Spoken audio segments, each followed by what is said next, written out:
Well, we have brought you stories of dead animals like fish, foxes, and chickens. And now we've learned of a household pet that was inside during the derailment that has passed away. First News reporter Desiree Gosselin spoke with the owner. She joins us live now in the studio with more. Des. Andrea Belden and Zach Kramer have been living with their family in East Palestine since their house burned down 2 years ago. They were just days away from being able to move into their new home, and they were out to dinner when that train derailed in East Palestine. They rushed home to get their relatives and pets to evacuate. Later that night, they noticed that one of their cats, Leo, was sick. When we got here, I noticed that he was having a hard time breathing. It was very fast, it was very labored. His heart rate was up.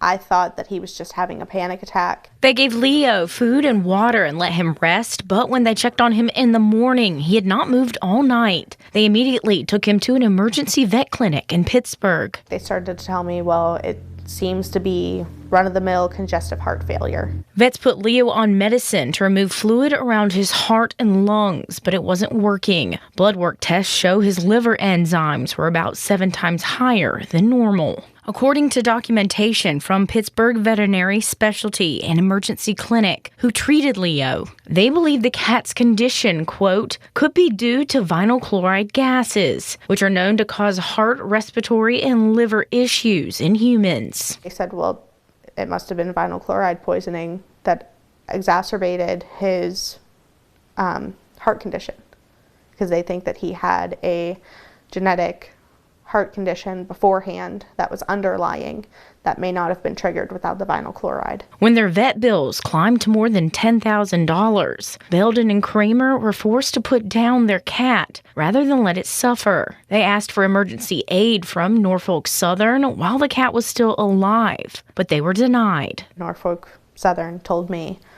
that that was not an emergency, and that was not something that they were going to look at right now or reimburse for right now. But they were going to go ahead and entertain that in the future if I file a damaged property claim. Belden and Kramer tell me that since having put their cat to sleep, they have been contacted by representatives from Norfolk Southern. They hope that anyone else who might have pets who were affected by the train derailment will come forward. Live in the studio, Desiree Gosselin, WKBN 27 First News.